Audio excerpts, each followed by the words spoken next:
வணக்கம். நான் ராஜ் பேசுறேன். இன்னைக்கு பக்திவன் ராஜ்ல என்ன ஸ்பெஷல் வீடியோனா, இந்த பதிவில் நம்ம என்ன பார்க்க போகிறோம் அப்படின்னா சர்பதோஷ நிவர்த்தி மந்திரம் தான் பார்க்க போகிறோம். நிறையா பேருக்கு சர்பதோஷம் இருக்கு இல்லையா?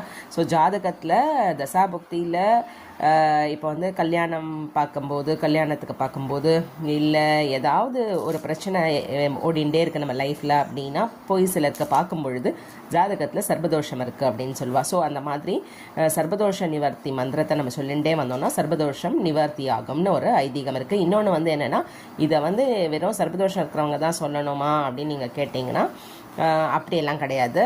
நீங்கள் கூட இந்த மந்திரத்தை வந்து நீங்கள் புத்துக்கு பால் தெளிக்கும் போது இல்லை நீங்கள் வந்து நம்ம இந்த நாகம்மன் கோவிலுக்கெல்லாம் போகும்போது நம்ம வந்து கட்டாயமாக முத்துமாரியம்மன் கோவிலுக்கெல்லாம் போகும்போது நம்ம கட்டாயமாக சொல்லலாம்.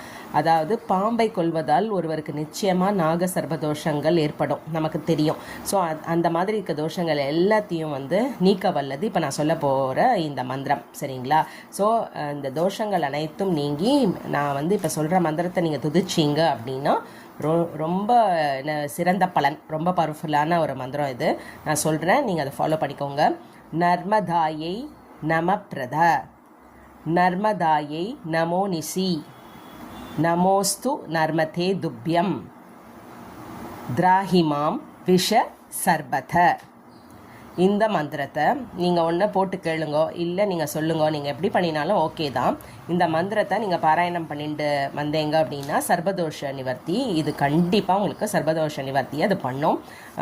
ஜென்ரலாக பாம்போட வடிவில் இருக்கிற நாகதேவதைகளை போய் நம்ம பார்ப்போம் இல்லையா, அப்போ கூட நீங்கள் அந்த மந்திரத்தை சொல்லலாம். ஏன்னா இது வந்து தேவதைகளை போற்றும் மந்திரம் தான். இந்த மந்திரத்தை தினமும் காலை மாலை 2 வேளையும் சொல்லலாம். 27 முறை இல்லைனா 108 முறை துதிப்பது ரொம்ப ரொம்ப விசேஷம்.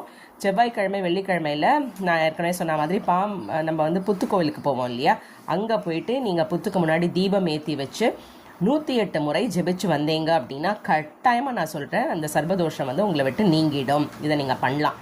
ஜென்ரலாக தெரிஞ்சோ தெரியாமலோ முன்ஜென்மத்திலையோ இந்த ஜென்மத்திலையோ நம்ம பாம்புகளை கொன்று விட்டால் அந்த தோஷங்கள் தான் வந்து நம்மளோட ஜாதகத்தில் ராகு கேது கிரகங்களில் பாதகமான நிலையில் ஏற்படுத்துறது. ஸோ அது வந்து மெயினாக திருமண தடை, கல்வி தடை, வேலை வாய்ப்பு இல்லாமல் இருக்கிறது, குழந்தை பாக்கிய பிரச்சனை, நிறையா பிரச்சனை இந்த மாதிரி டக்குன்னு நீங்காது, அந்த மாதிரி பிரச்சனைகள் இருக்கும். ஸோ அதுக்கு நீங்கள் இந்த சர்வதோஷ நிவாரணி மந்திரத்தை சொன்னீங்க அப்படின்னா நன்மையான பலன்கள் உங்களுக்கு கட்டாயமாக கிடைக்கும். எல்லாருமே இந்த சர்வதோஷ நிவர்த்தி மந்திரத்தை சொல்லி நீங்கள் பயன் பெறணும் அப்படின்றதுக்காக தான் இந்த மந்திரத்தை நான் சொல்கிறேன். கட்டாயமாக எல்லாருமே சொல்லுங்க, சரியா? இந்த வீடியோ கண்டிப்பாக உங்களுக்குலாம் உபயோகமாக இருக்கும். இந்த வீடியோ உங்களுக்கு பிடிச்சிருந்தா லைக் பண்ணுங்கள், ஷேர் பண்ணுங்கள், கமெண்ட் பண்ணுங்கள்.